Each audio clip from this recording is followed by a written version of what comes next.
Hi, this is Robert Shear with another edition of Shear Intelligence, where the intelligence comes from my guests. And these guests of mine here, Marie Chappelle Nadell, who was a state senator in St. Louis at the time of the Ferguson shooting, and Ray Nowoselsky, who's I first met when he did a movie on 9/11 and Watch Dogs Didn't Bark, if I remember the title, and why the whole Yeah. system of security broke down. And I'm particularly fascinated with the work that they do because they actually take history seriously. And I do these podcasts in a way of rescuing history. I want people to be able to use them in high school and college classes. And we had this event of Ferguson and Michael Brown, the killing of Michael Brown. That was, this last August, 10 years ago.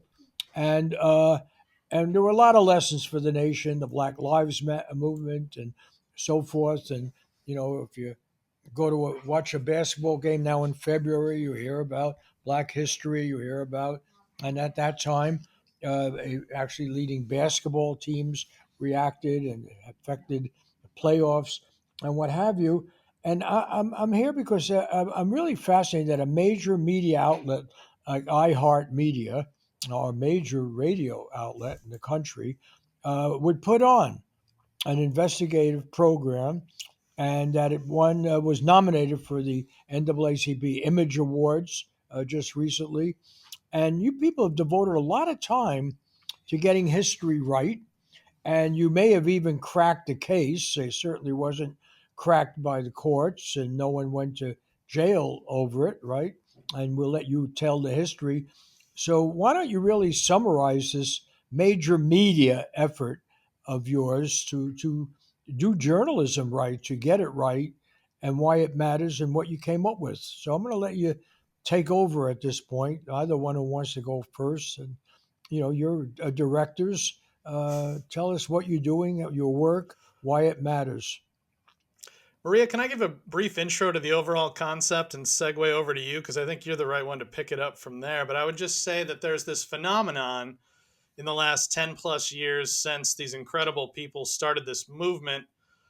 They called it the Ferguson movement, and Maria was there on the ground repping Ferguson as an elected official. But these people who became leaders and this movement spread around the country, one by one began to die mysteriously, sadly. And after about the third one, Edward Crawford, State Senator Maria Chappelle Nadal here, stepped to the state Senate floor and gave a speech that essentially sounded the alarm on this, and a number more have died since. And this has become this kind of phenomenon that the internet has been following, but that hasn't really gotten a ton of sort of mainstream attention until our iHeart podcast came along. But Maria, what could you say about the mystery deaths phenomenon? Well, we were at a time where there was a lot of confusion surrounding what the responsibilities were of police officers and what our responsibilities were going to be as citizens. And after the shooting of Michael Brown, there was a clash. And the multiple sides didn't understand each other at all. And so when we got to the point, wait a minute, there are a lot of people on the front lines who are getting targeted in various ways. And oh, by the way, many of them are ending up dead in some kind of way. I mean, something seems strange. Missouri is a half free, half slave state. And, during these times, there are a lot of questionable people who were in St. Louis at the time. And many of us had to be concerned about our safety. And many of the frontline activists also had to be concerned. So when it came to um, the death of Darren Seals, we were nervous about it. And because he was not the first to die, He was maybe the third or fourth, but one of the more formidable people who were involved in the activism in Ferguson. And we wanted to know, wait a minute, why did people not look up the reason, how, why, who was participating in his death? Like, no one seemed concerned about trying to drill down into the dirty details and figuring out who was responsible for Darren's death. Was it someone who was against Black Lives Matter? Was it someone for Black Lives Matter? Why did he die? And so that's what took us 2.5 years to figure out. We figured it out. Unfortunately, the institution that I have belonged to for 22 years was not responsive to the investigation and the calls of concern from the community. So that's how we started. When you say the institution you were loyal to for 22 years, why don't you describe it? In 2000, I started working in the executive branch of government in the state of Missouri for a former lieutenant governor. In 2004, I ran for state representative.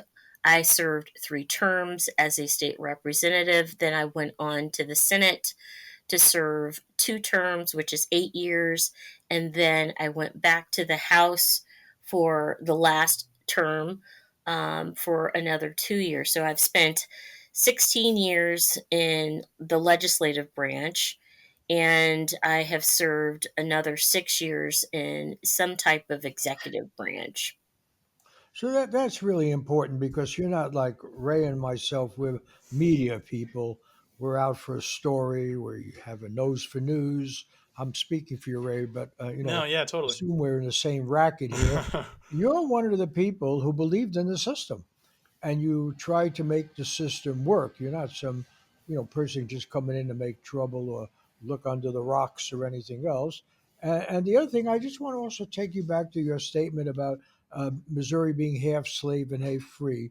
Unfortunately, we have really no keen sense of history in this country. We bury history, we ignore it. We think everything started 24 hours ago and so forth. And there wouldn't be the whole example of Ferguson if any people had any sense of history, why people in that community felt disenfranchised, why they were suspicious of what had happened. And we should, we have to, even in this show, bring up some of this history, but I'm fascinated by your role in this because, after all, there is a system. There's state government, there's policing, there's the federal government, there's the FBI. A lot of people have looked at this. The courts have looked at it. So, tell me, from your point of view, how did the system fail? Why? And then, what does it mean that you stepped in to solve a murder related to this? The movie, with the program you people did is called After the Uprising, right? And so, why would you spend 2.5 years of your life doing this? And let's get to the lead here. What'd you come up with? Well, let me just tell you, our system of government, the industry that I had been in for 22 years, failed at multiple fronts. When you look at, I guess it is episode 7, episode 8, you will recognize that the system failed when they did not prosecute violent offenders who had been involved in multiple criminal actions. Those people ended up being back on the streets. Those individuals ended up killing more people. So, in a few cases that we have followed and continue to follow, there was a serial killer who still hasn't been charged. There was the person who organized Darren Seals' murder. He had not gone to jail for that particular murder. There are multiple people who have been involved in the Sinaloa cartel. Many of them did not go to jail. There have been people to murder multiple times who didn't go to jail. The person who was seen as being responsible for Darren Seals' death did not go to jail but for about 5 or 6 days. And then he was released without any paperwork. So the county refused to give us the information through Sunshine Request, the release papers of the individual who was targeted as the killer for Darren Seals. And the thing is, a year and a half later, he dies himself. And the people who killed him were never prosecuted either. So, I mean, in this, it's very easy to say the police didn't do their job, but in the 2.5 years that we dedicated to this project in pursuing Darren Seals' killer, the police actually did their job. The FBI actually did their job. And we're sitting here right now, 2025. A lot is going on. We may enter war as the United States. We may have a not only a recession, but I think a depression. Right now, we have a sitting congressman who served as a prosecutor during this time period, when Darren Seals was killed, when Darren Seals' killer was killed, when the other suspects were let go of being responsible for killing multiple people. He never prosecuted them. There's no paperwork on file. And he's serving in Congress responsible for these big issues that we're dealing with, like war, like going into a Great Depression 2.0. And what we're dealing with here at home in St. Louis is the fact that our streets are still dangerous because the people who we thought the woke prosecutors did not do their job. Okay, so first of all, because we're going to have to do a lot of catch up here, and Hmm. people watching it, when you talk about episode 7 or 8, we're talking about a record that you people have established. Hmm. So when people get interested in, as I am, in what you're saying, how do they access this record? Where Th- is your show? How Thank you do for they? asking that. So, wherever people get their podcasts, if people listen to podcasts, they can search After the Uprising. After the Uprising, wherever you get your podcasts, and you will find 2 seasons. First one's 11 episodes, the second one is 10 episodes. It's essentially a documentary, it's an audio documentary series. The first season investigated the hanging death of the son of a major Ferguson activist named Melissa McInnes, and her son's name was Danye Jones. And we found some really compelling and interesting things, in particular around a allegedly racist and corrupt detective that led that investigation. And then season 2, which is when Maria moved in as host, investigator, producer, writer, reporter. That one looked at the murder of Darren Seals, and that's another 10 episode season 2. Both have been nominated for NAACP Image Awards, but that latest season came out in June. So, and people get this, you say, wherever there's podcasts and so forth. Now, the way I'm interested in now is as a murder mystery detective story, and and people like, they shouldn't. I mean, we're talking about the deaths of people. We're talking about injustice. I don't want to trivialize it, but one reason to get into this is a fascinating story, a whodunit story. So, first of all, why don't you tell us about the most well-known person, other than Michael Brown got to be very well known because he was killed in this, but tell us about Darren Seals, and because he's the central figure in this whole thing. All right. And again, I want to keep asking Maria to bring in your own, because you're not, when you confront the police, when you talk to the prosecutor, you're talking about, you're one of them. All right. I mean, really, they can't just say, well, here's some oddball, who even knows if you're a real journalist and what you're doing and who do you represent, blah, blah, blah, or you're some activist. You're a person who actually wanted to make the system work, and you spent much of you don't look that old. So if you spent 22 years, you've spent much of your life trying to make government work. And you're basically now saying it didn't work on any level. So, well, tell us about that, but also begin by telling us about Darren Seals. Darren was a hard and easy person to love. He was a hard person to love because whatever he saw, he would just tell it like it is, whether you liked it or not. And you loved him because he cared about the community and the success for the next generation. You can see that in his relationship with young people on the streets.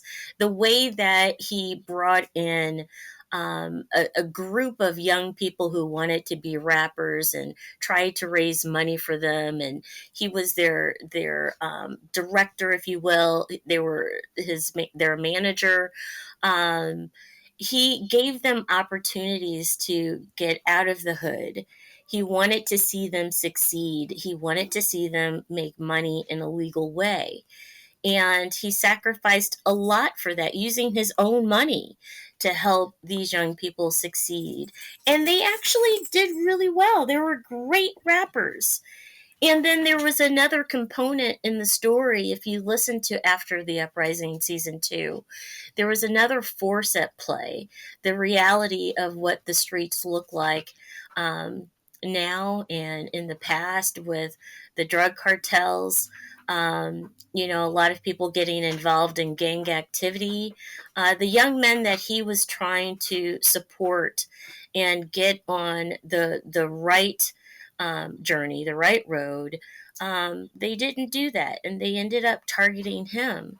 But Darren was militant. He was lovable. He would spend, weekends with his mom and his brother watching movies. He would go to family events. That was very normal for him to do. But when he was on the front lines, he would get in the faces of police officers because he wanted to see systemic change. He wanted to see institutional change. And the reason why, as a former elected official, I was so drawn to this story and participating in this podcast is because I wanted to get down to the truth so we could have closure. I mean, there's nothing like that's my dog that you hear. There's nothing like a grandmother or a mother losing their child and not having closure, not knowing who killed them, or if they knew who killed them, not seeing that person prosecuted. And, there's this misconception perhaps in the Black community and other communities of color that, because some people don't like law enforcement, they don't want law enforcement around. Well, the truth is that we are all victims of crime, and we want the police to do their job. So in this situation, like I said, they actually did their job. It's a 200-page report. And that 200-page report, which involved work from the FBI, was basically dismissed by the prosecutor. So, you know, you know, being an elected official, I believe in law and order. I believe in the three branches of government, and oh, by the way, the fourth branch of government, which is the media. Those things are part of my foundation as an individual. And when I looked at the fact that our prosecutor, Wesley Bell, had not been doing his job and there wasn't any paperwork. Now, in government, there is always paperwork, there's always a paper trail. There's always a paper trail. But in this circumstance, as we investigated, there were documents that were missing. There were documents that would not be provided. And that became a huge question that I think is worth exploring, continuing to explore. Why did government fail us when it came to, let's see, Perez Reed, a sociopathic, um, you know, someone who went on a crime spree, a murder spree. You have someone called Jaybird, who may have been the orchestrator of this murder. You have someone by the name of Lopez, who's been tied to two murders. You have someone called Kilo, who has been connected to the murder of Darren Seals. And then you have Darren, who was a loose associate of all of these entities, but at the same time someone who valued the success of young people getting on the right track. So, Ray's previous movie, which I did a podcast on, or his work, uh, I hope I get the title right, when the watchdogs didn't bark, really it's an indictment of government that rings so true because we know this was about 9/11 and what caused it, what we know about it. We know it comes from the foreign policy. When it comes to national security, the government has a built-in excuse for lying. They say it's national security. You can't read this. It's classified. You can't learn this. One has the expectation, at least I do as a journalist, on the local level. On the local level, they don't have the national security argument, right? They're not going to put troops' lives in danger. They're not going to prevent the next terror attack. And what is it about this case? And I saw another very good movie, Ferguson Rising, Muhammad Mojalabi Obalama, originally families from Nigeria, but very powerful. I show it in class. And you look at Ferguson, and you wonder, how does this even happen? And I want to get back to something you said about half slave and half free, because it's like the Watts riot in L.A. When the journalists discovered where Watts was all those decades ago, they were even surprised. They said, "This is a pretty nice community. Why is there all this tension and violence and everything?" Well, there are roots to that. So tell me about the roots of what happened in Ferguson, and why there would be such major passions. And my only knowledge of St. Louis is by some weird quirk. I was a St. Louis Cardinal fan as a kid when they won the World Series against the Red Sox. And I guess it was '46, yeah. And Enos Slaughter, the great hero, spiked Jackie Robinson the next year going around first base when Jackie Robinson came in, to play for the Dodgers. And then one was reminded that in Major League Baseball, the most southern team was the St. Louis, and that it was a community that was right on the border of racial segregation in America. So why don't you give us that history a little bit, and maybe try to set the tone of why would this otherwise community of basically private houses, and when you look at the pictures, it doesn't look like it's not an inner city visibly, and you've represented part of that community anyway. What is this history going back to the division of Missouri uh, before the Emancipation Proclamation? Well, first of all, you have to look at the fact that, you know, slavery was profitable, but also humanity was meaningful. And you have this collision way back when on humanity versus succeeding financially. And, the compromise was, well, let's be half free, have slave state, Missouri. But in St. Louis, what it looked like is you had what we call townships, and a lot of the townships had the French and it had other settlers. But in those areas where the French settled, you ended up, fast forward, decades, sundown towns. And I don't know if you're familiar with a sundown town, but what it is if you were of color, mainly black, then by the time the sun went down, you had to be out. Now, this is also the case in, a place called Forsyth County in Georgia. But in Ferguson, in Florissant, and other inner suburban municipalities in St. Louis County, it was a sundown place. You could see it at the turn of the century, going into 1900. There was a place called Anglem, and there were a lot of French settlers who were there and they owned slaves. Well, when they figured out that the train was in a different location, many of the Caucasian people moved to Ferguson and they moved to Florissant. But they still had this population of freed black people that they would utilize financially and in other ways. And so that became what the backdrop is in Ferguson and Florissant.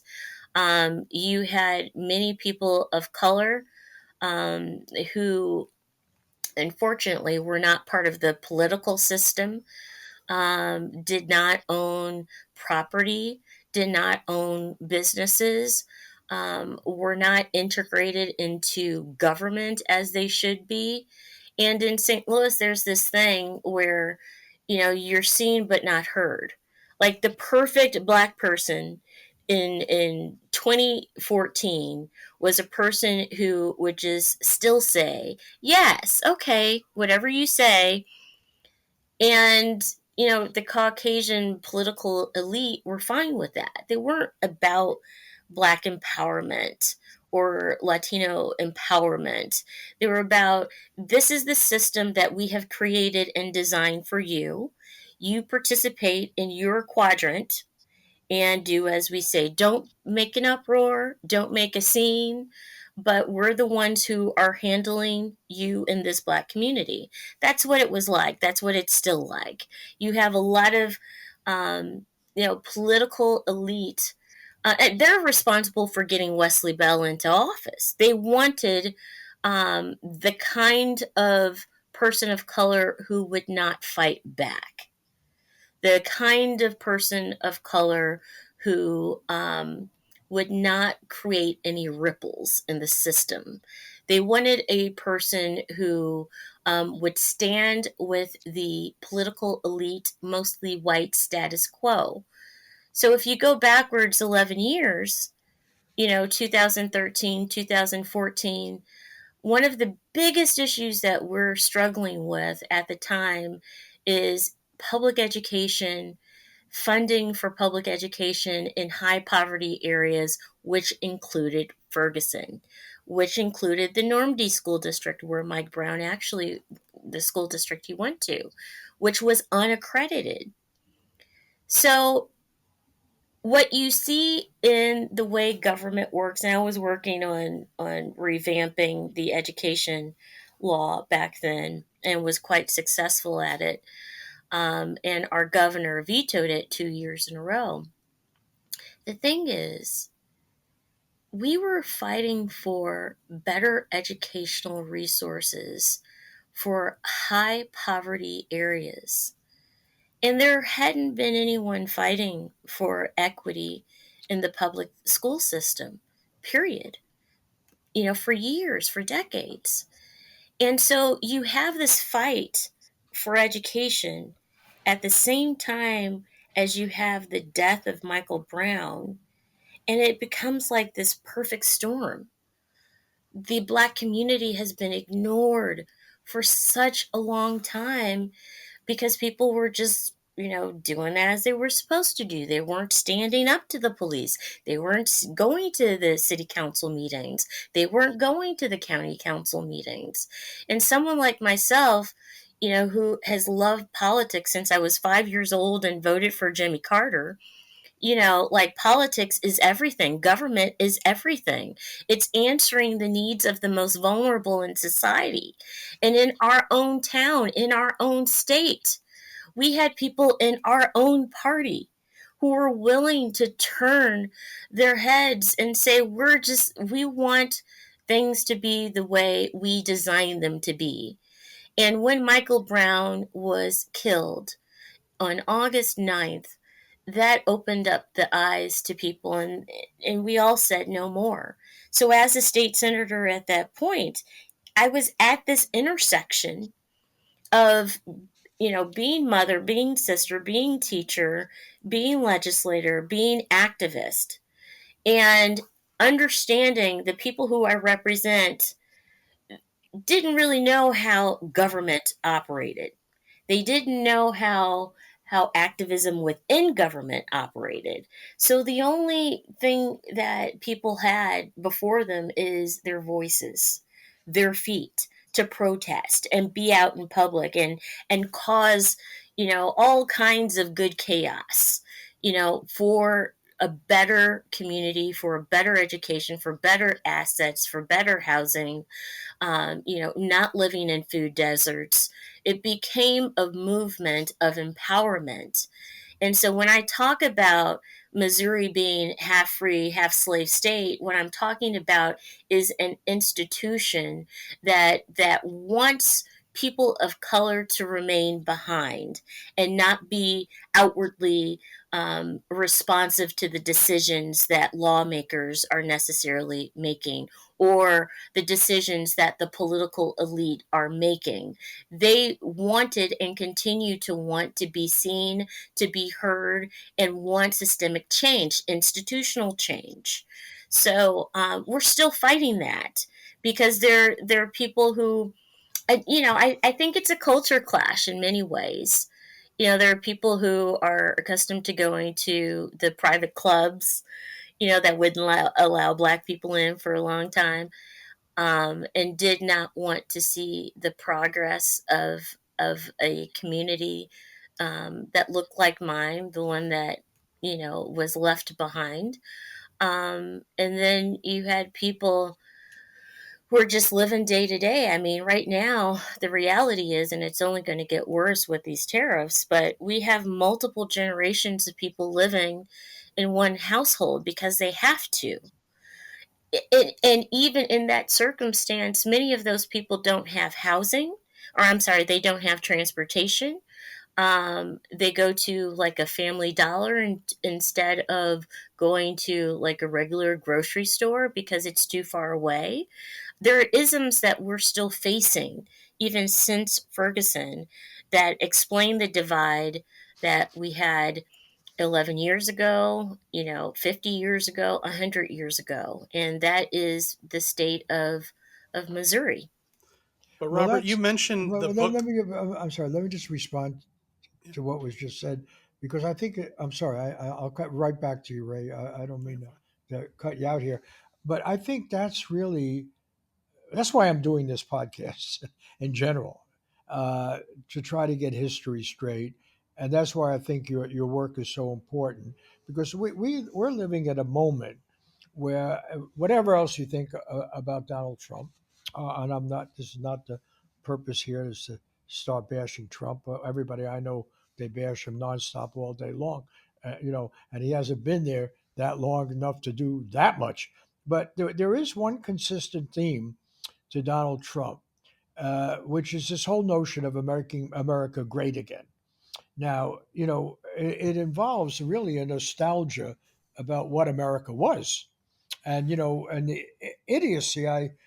To pick on a Democrat here, when Donald Trump first started trumpeting this about make America great, you had Hillary Clinton saying he's going to make America great. America's always been great. Well, the fact of the matter is, if you think America's always been great, you're even in a way being dumber about this than Donald Trump is, because at least he's recognizing no. But the point is, you talk about half slave, half free. You talk about the impact of segregation after. You talk about schools that are not accredited, that don't teach. And right now we have under Trump, a full blown assault on any notion of redemption, of making things better, of accounting for past errors, of improving schools. I mean, any notion of affirmative action, any teaching about the need for affirmative action is going to be banned in colleges. They're dropping any in government agencies, any awareness of inequality, racial inequality, gender inequality, and so forth. You're like, disturbing the party here of how America's great, and what I do these shows because I'm trying to establish some access to history, and it seems to me, after why should people go watch 2 years of your programming? Why? I mean, give it to me fast, give it to me in a few minutes. But what you're really talking about is the texture of oppression, of class division, how it gets institutionalized, how it becomes part of our culture, and how even the people most victimized by it come to accept it as normal. And then, you got to look right and work right and get along and go along and so forth. And you get angry with protesters. And we even saw this in the election. There was a surprising number of black and brown people who voted for Donald Trump because they, all right, we had enough noise, but you're not really, you guys didn't help us that much, And actually, it's funny you should mention it. You got into politics uh, with Jimmy Carter. I'm the guy who interviewed Jimmy Carter for Playboy, and I got very involved with his career before when he was a segregationist and came from the strongest segregationist family in his home county and the richest. And then he changed. Yes, I'll give him that. But the whole idea of like even the inability to view that whole history, when Jimmy Carter was a departure, he knew you had to reckon with it. I'm trying to get people to watch or listen to your programs. That's the point of this exercise, okay? Because we can go on talking. We've already done it for 35 minutes, and what I'm trying to get at is you have a wisdom, and I'm going to let Ray talk because he pioneered this whole thing, but that wisdom has to be shared. That's what's being obliterated now. That's the real significance of Donald Trump. He may do some good things. He may do a lot of terrible things. I don't know. We'll see. I believe in being open-minded about this. Evaluating anybody, see what he does. And I think there was an overreaction the first time where they were accusing this guy of every crime in the world. You're a Russian agent. You're this. You didn't win the election. So I'm just giving you my take. I think we should be open-minded. But the fact is, the one thing he seems to really care about is denying our history. That people like on immigration, for example, my father came from Germany. It was a hell of a lot easier to get in this country from Germany than from almost anybody else. Everywhere else, that's why we have the largest number of immigrants for the longest time were from Germany, and they were white, and they, so forth. England, of course, they even spoke the same language, and so I want to get to that, and I want to ask Ray about the difficulty of doing this kind of work, and yet you had the success of iHeart putting it on. You've tried to reach people, right? You were honored by these image awards. So I want to talk to you as a filmmaker. What does it mean to spend years on something like that? Can you find an audience? Is there room? How does it work?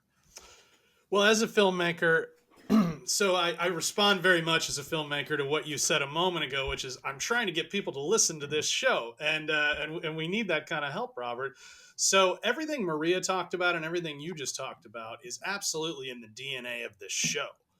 But we understand that there's a whole group of people who aren't necessarily interested in coming to a show consciously to explore what y'all just talked about. And that's why we took a sugar with the medicine kind of approach, which was that murder mystery you mentioned. And so over the first 11 episodes of season one and over the 10 episodes of season two, you'll see a zigzaggy, I thought it was going this way and then it went that way. And oh my God, did that just happen? And, it's not going to go where you expect at the start or at the middle. And we do believe.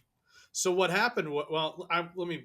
Sorry, I'm Tell, trying to tell me bottle what you this, but reveal without getting me sued for so libel, because what I I can't accuse people of having committed murder here, yeah. and so what legally and in all fairness can you say was missed, and what have you guys come up with? Well, here's what I think will intrigue a lot of people, without naming who we found did it in each case.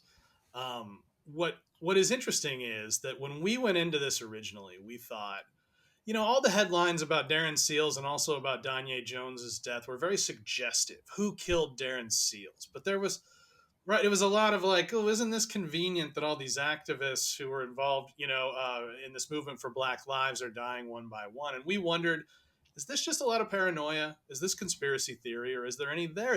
And we thought we would go one case at a time. And so far, we're two cases in, right?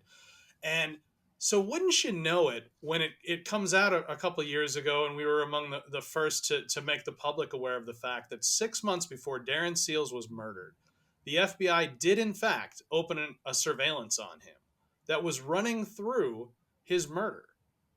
Isn't it odd then that people, that they would never have come, that the case was never officially solved?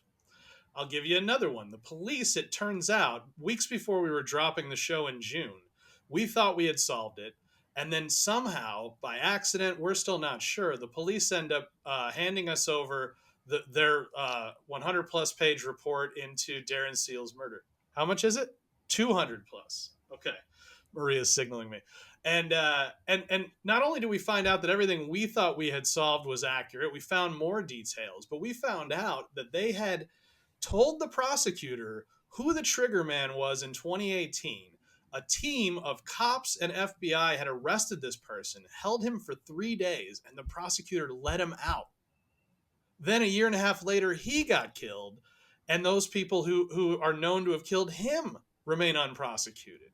So uh, those are tantalizing details that I think listeners may get more from our show if anyone's tantalized by what I just said.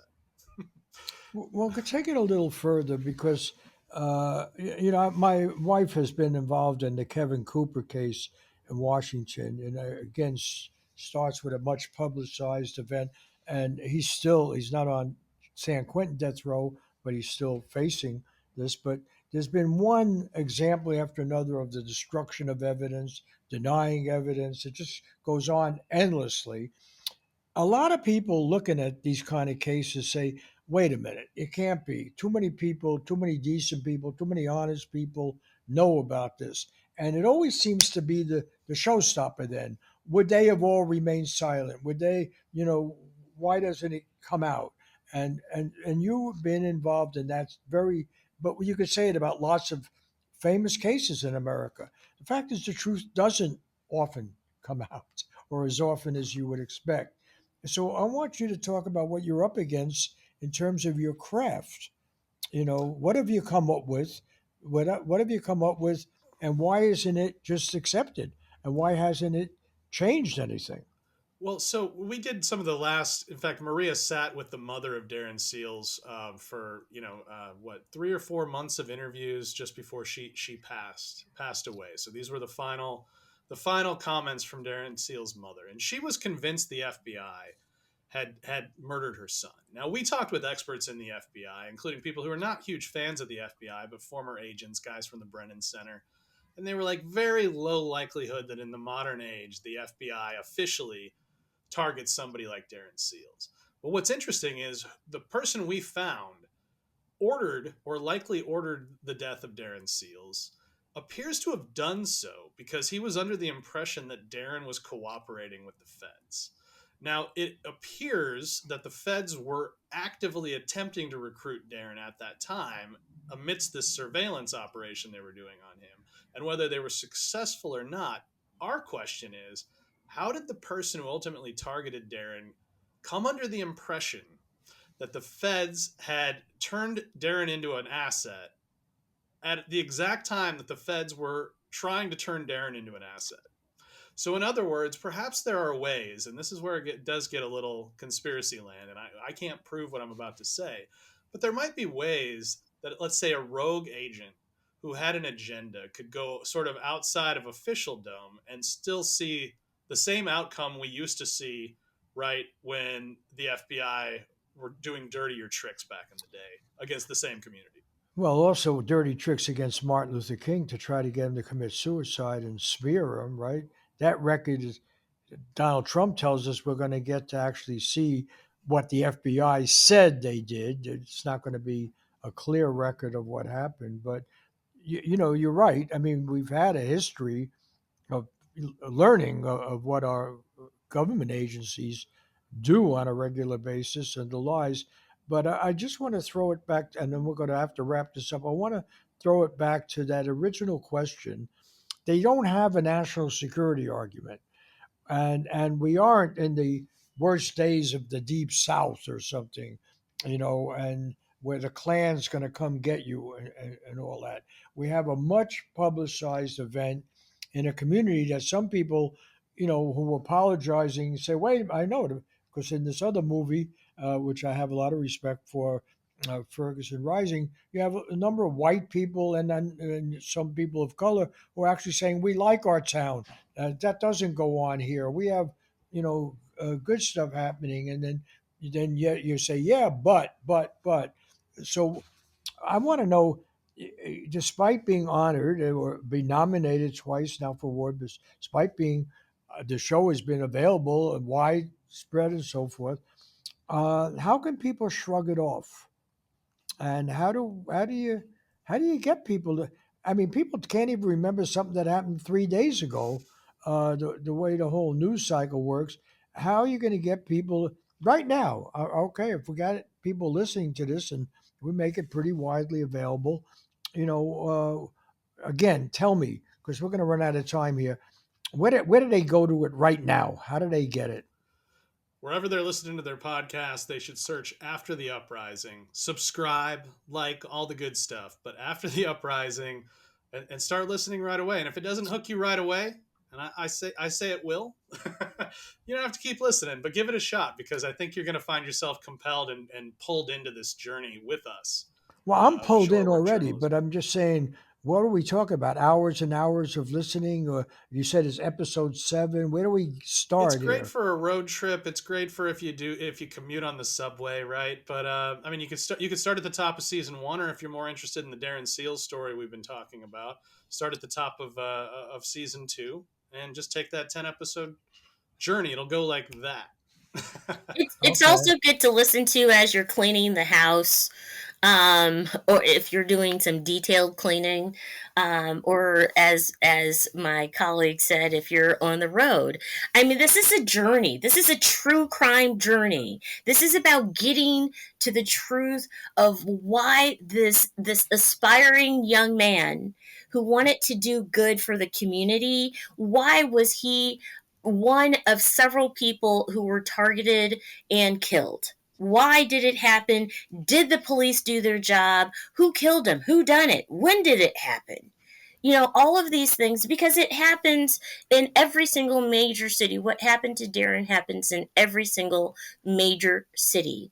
The difference here is there was a uprising that moved the world to pause for just a moment. And we need to figure out, as we're in a day where Black history is being erased, literally, from government servers, we have to go backwards and figure out, what did government do right? What did government do wrong?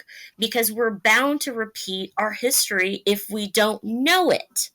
We're bound to repeat our history when we are not active participants in civics, in our county council meetings or our city council meetings, when we're not going up to our state capitals and telling people of the things that we want to see in our communities. So I really encourage people to take time out for this journey, and if nothing more, know that this could be your son. Know that this could be your mother. Know that this could be your sister. Know that this could be your neighbor. And if you're not looking at all of the indicators that we talk about in this journey, this 10 episode journey, listen to other people who reviewed it. That's also on, I think, our YouTube page. But it's season 2 of After the Uprising and season 1 of After the Uprising that delves into the relationship between everyday people who look like me and their interactions with the police. That's what it is. Well, and let's stress, when we talk about the trouble we're in, we know we got a very large, in fact, we have the largest incarcerated population in the world. And we know we got a lot of unhappy people of all colors and so forth. The people who vote against Trump and the people who vote for Trump are both expressing unhappiness, unfortunately, at each other. The question is, are there systemic problems? How do we get to this mess? We know the system's not working. That much, I think, there's a pretty widespread feeling. Half the country thinks it's not working because what the other side did, right? And so they, want to go after each other, and yet there's this sort of feeling. But wait a minute, what is at the heart of the whole thing? What is our democracy all about? Why do we have so many unanswered questions? So on that note, I'm going to end it. I want to thank you guys for doing this. We'll post some of the material that you've given me to show. It is a great true crime story, so it should be pushed that way. And I want to thank our executive producer, Joshua Shear, for forcing me to do this because I kept saying, what are we going to make? of all this, and he said, just read all this, do all this. I want to thank Diego Ramos for writing the introduction, Max Jones for doing the video. I want to thank the JKW Foundation for giving us for some funding to be able to do this in the name of a very independent writer, journalist, Gene Stein, and Integrity Media, which is determined to help bring America's free press back to some vitality and some sense of responsibility. So let's leave it on that note and see you next week with another edition of. Well, I shouldn't say that. See you in a few days with another edition of Sheer Intelligence. I forgot I no longer am doing this just on a weekly basis for KCRW, the NPR station. I now have it going out as often as we can find interesting people to talk to. So anyway, you certainly fit that bill, and I said we'll show people how to link to it and get the word out. Take care. Thank you, Robert. We appreciate it.